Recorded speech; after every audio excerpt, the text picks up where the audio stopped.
Look, Preds fans, I get it. You haven't seen the Hawks before tonight. This is the first time you're seeing them. So I'm going to cut you a little bit of slack.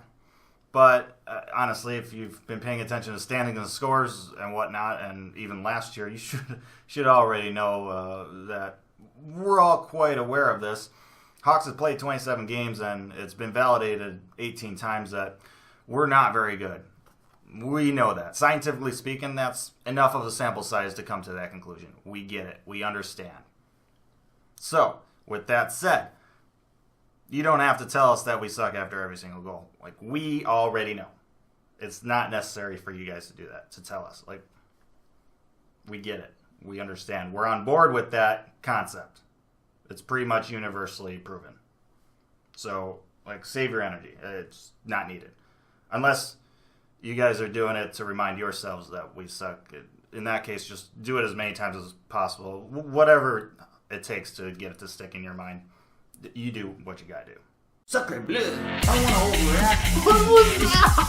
This is gonna be a good year. Not this year. The best game ever. Hello and welcome to Hawks Recap. Game 27 has just concluded as the Blackhawks fall in Nashville by a score of 5-2. Now, a fair bit of warning. I had 2 beer league games scheduled for tonight. I ended up only playing one because I just was feeling really lightheaded at the end of the first one. So not feeling the greatest right now. So just kind of fair bit of warning about that. But yeah, so with that said, I ended up missing the first half of this game because of my game. And so I didn't see Duncan Keith's situation where he got ejected. I didn't see DeBrincat's fight. I didn't see pretty much all of Nashville's goals. But, you know, getting down to 5 defensemen early is never a good thing. But when you're already down 3 goals in the first 5 minutes before that even happens, like, what do you even say at that point? Blackhawks had 5 shots on goal the entirety of the first period. I don't understand how we keep just coming out of the gates incredibly awful. It's mind-boggling.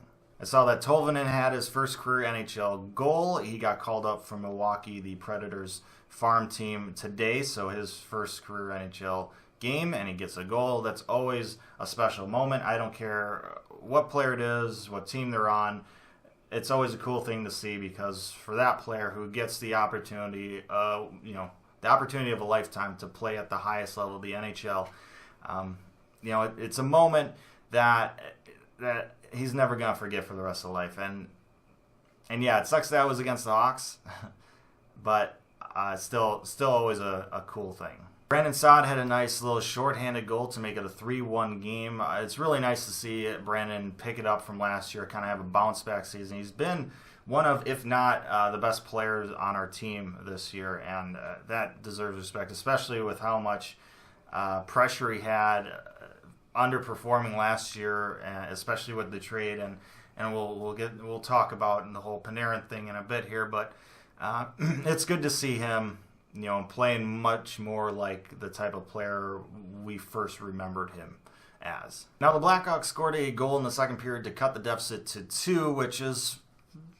kind of manageable. I mean, it's in the realm of possibility to come back from that in a single period, in a third period. But the Blackhawks followed that up with another period where they only shoot 5 shots. That's just not good enough. And I get that the Predators went into their 1-4 kind of trap, and they make it really hard on teams coming back. I get that. But you still got to put a better effort than that. Like I said, seeing Kane just try and deke through 4 guys, just insane. And just not winning board battles, it didn't seem like they had any fire to their game. And it's crazy because the Predators have 35% of their cap space injured right now. Arvidsson is out with an injury. Subban is out with an injury. Kyle Turris is out with an injury. Philip Forsberg is out with an injury. They are banged up right now, and you can't do anything with it. That's so disappointing. Now, this was the front end of a back-to-back for the Hawks. Cam Ward got the start. Crawford will get the start tomorrow against the Flames, which is in Chicago. hopefully they can find a way to put out a better effort, especially early in the first period, so they're not down a bunch of goals and try and play catch up, because we've seen it. We have scientific proof. They're not very good at it. But also, I mean, I mentioned in the last video, like, this has been a very tough stretch of schedule for the Hawks. It's not really an excuse, but hopefully things kind of pick up a little bit from here in terms of results. But even with that said, if you haven't gotten it ingrained into your mind already, this season's pretty much away from us. They're not making the playoffs. They're going to be looking at a lottery pick, most likely. Hopefully, losing for Hughes here, but whatever it is, we should get a really good draft pick.